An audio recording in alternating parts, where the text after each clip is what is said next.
If you ever felt like your prayers were ignored, or that God's silence seemed too long, this video is for you. Because today, we're going to dive into the first book of Samuel, where lives were transformed, destinies changed, and the glory of God manifested himself with power and judgment.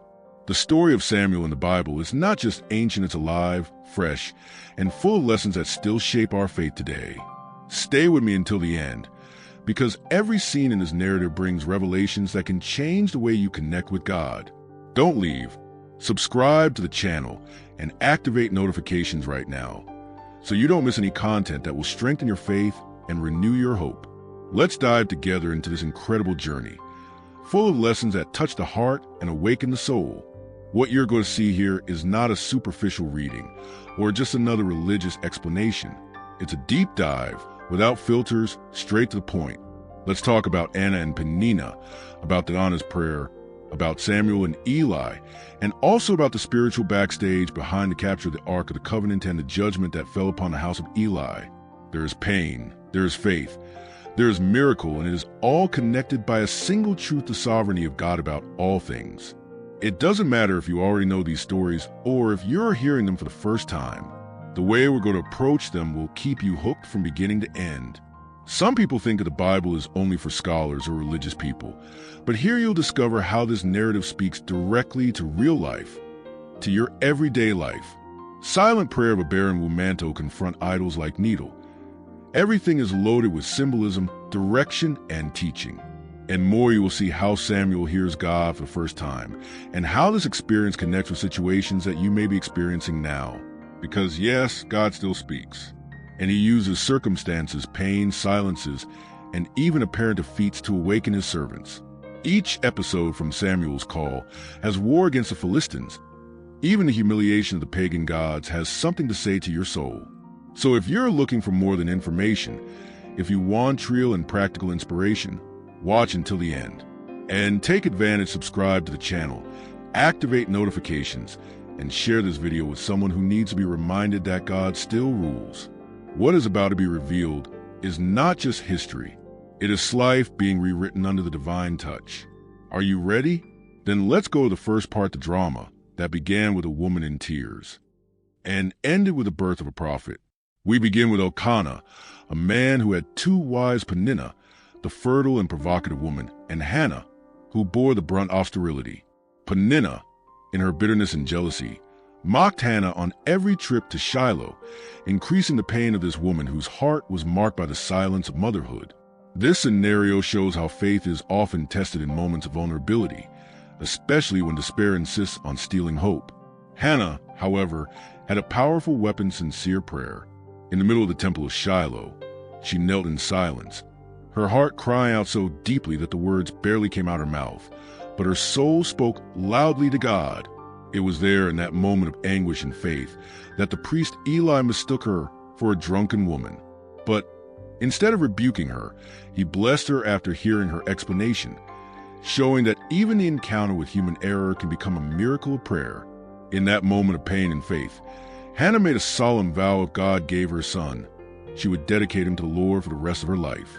This commitment was not just an exchange, but an act of surrender that reveals how true faith goes hand in hand with total trust in God. And it wasn't long before the miracle happened. Hannah conceived and gave birth to Samuel, who would become a central figure in the history of the people of Israel. The dynamic between Hannah and Peninnah is more than a family conflicted. It is a vivid portrayal of the clash between the faith that waits and the provocation that seeks to undermine it. Hannah's every tear was a prayer, and Peninnah's every word a challenge. It is in this clash that Anna's prayer reveals himself as a model of perseverance and dedication, which serves as inspiration for all those who face silent struggles. Finally, the birth of Samuel was not just a happy event, but the beginning of a transformation in the destiny of Israel. The story of Hannah and Peninnah does not end with a birth, but with the dedication of this boy to the Lord, preparing the way for the great events that would change the course of the nation. And that is what we will talk about next, the giving of Samuel and his spiritual formation in the temple.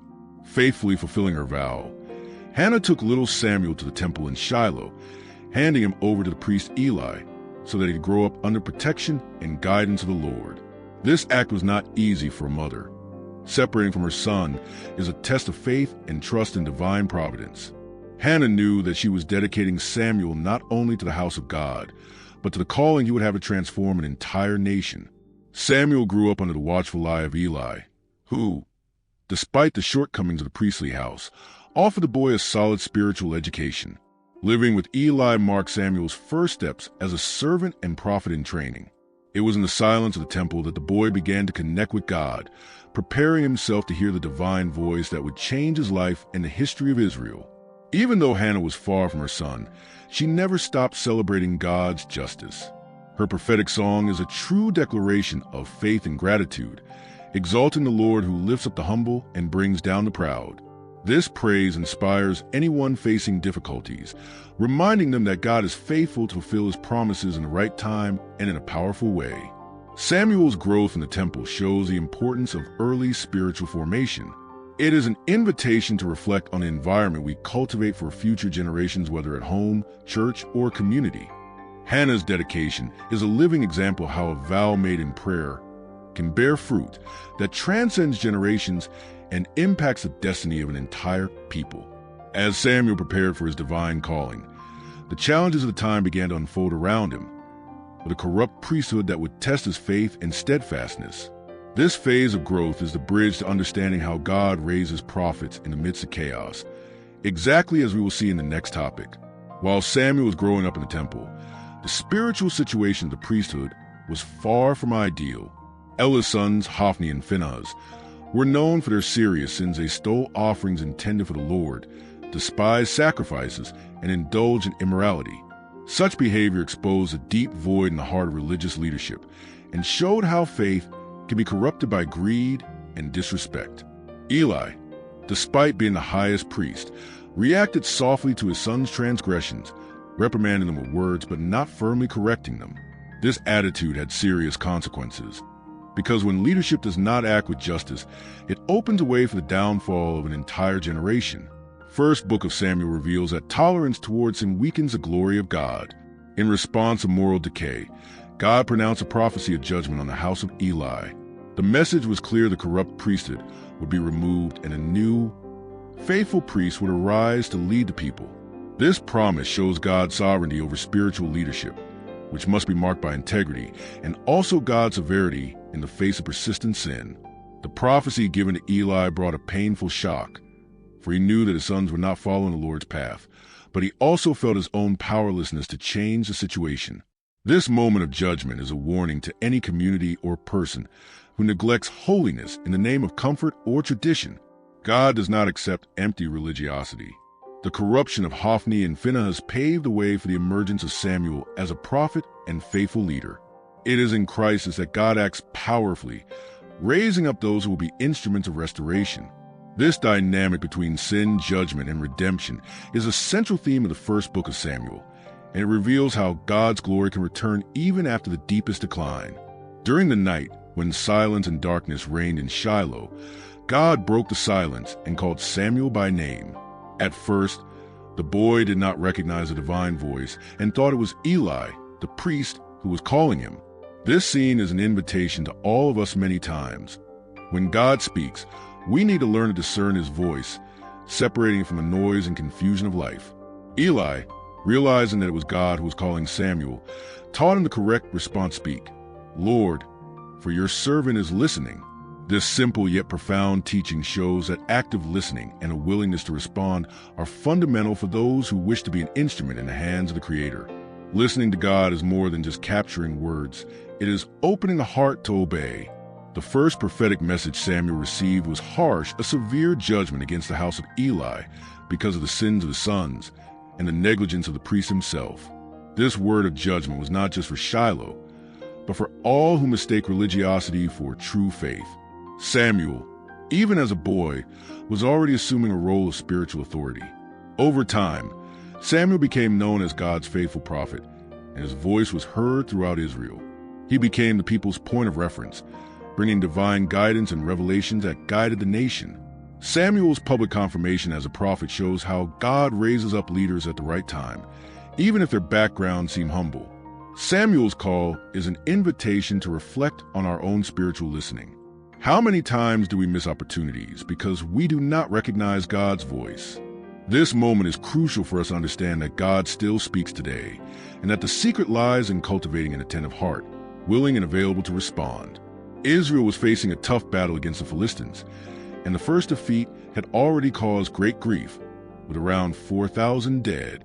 The people, desperate, decided to take the Ark of the Covenant to the battlefield, believing that it would be an amulet of divine protection. This act reveals how faith can sometimes be confused with superstition when one seeks the presence of God only as a guarantee of victory. However, the second defeat was even more devastating. 30,000 Israelites lost their lives, and the Ark was captured by the Philistines. In addition to the military coup, Ella's sons, Hophni and Phinehas, also died in this battle. This tragedy marked a critical moment in the history of Israel, showing that the presence of the Ark was no substitute for obedience and faithfulness to God.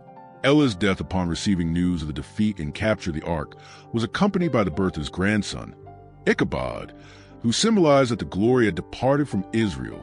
This episode demonstrates the interconnection between divine judgment and the hope of restoration, showing that the cycle of death and life is present in the history of the chosen people. The Israelites' use of the Ark as a magical object teaches us a profound lesson. True victory comes from faithfulness to the Lord, not from empty rituals. The story warns us that God's glory cannot be manipulated or used as an amulet, but requires a sincere and repentant heart. This chapter brings a reality check to the people of Israel, and to us today we need to align faith and practice, and understand that God is not tied to objects or places, but to those who seek Him with all their hearts. And what happened to the Ark after that? Let's find out below. After capture, the Ark of the Covenant was taken to Ashdod, where it was placed in the temple of the Philistine god Dagon, in an attempt by the Philistines to demonstrate their spiritual superiority. However, something unexpected happened the next morning. The image of Dagon was lying face down on the ground, its head and hands cut off, clear signs of the glory of God speaking out against idols. This event showed that the God of Israel is sovereign, even among enemies. But events did not stop there. The city began to suffer from outbreaks of tumors and plagues that terrorized the population, showing that the presence of the Ark brought direct judgment from the Lord. The physical pain that struck them was a clear message. The presence of God cannot be treated as a trophy or prize, but must be respected and feared. The attempt to control or manipulate the Ark revealed the impotence of the pagan gods and the supremacy of the true God. The clash between the living God and the Philistine deities shows a profound contrast between genuine faith and empty religiosity.